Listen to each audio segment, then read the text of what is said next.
Beh, noi abbiamo più di 60 milioni di presenze turistiche in Veneto, 15 milioni di turisti, quindi una impresa turistica straordinaria. Però il mondo sta cambiando, le richieste stanno cambiando. Fino a ieri era un turismo che guardava le spiagge, guardava la montagna e si accontentava. Oggi in un mondo di 8 miliardi di persone, di 1 miliardo di benestanti, dobbiamo sapere che questa industria che abbiamo, che è lo sviluppo sostenibile del Veneto del futuro, va in qualche modo coltivata. Come? La cultura, che fino a ieri era un qualcosa in più, deve essere parte integrante di questo processo di sviluppo e quindi il territorio va rivisto in maniera moderna, va rivisto in maniera vivibile.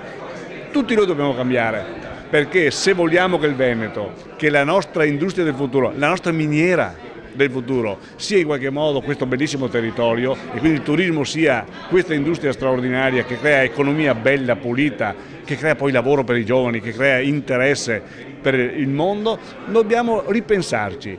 E credo che oggi sia veramente arrivato il momento e anche la consapevolezza che il pubblico e il privato, le materie che prima non si parlavano, cultura, turismo, territorio, ambiente, vadano viste in un sistema unico.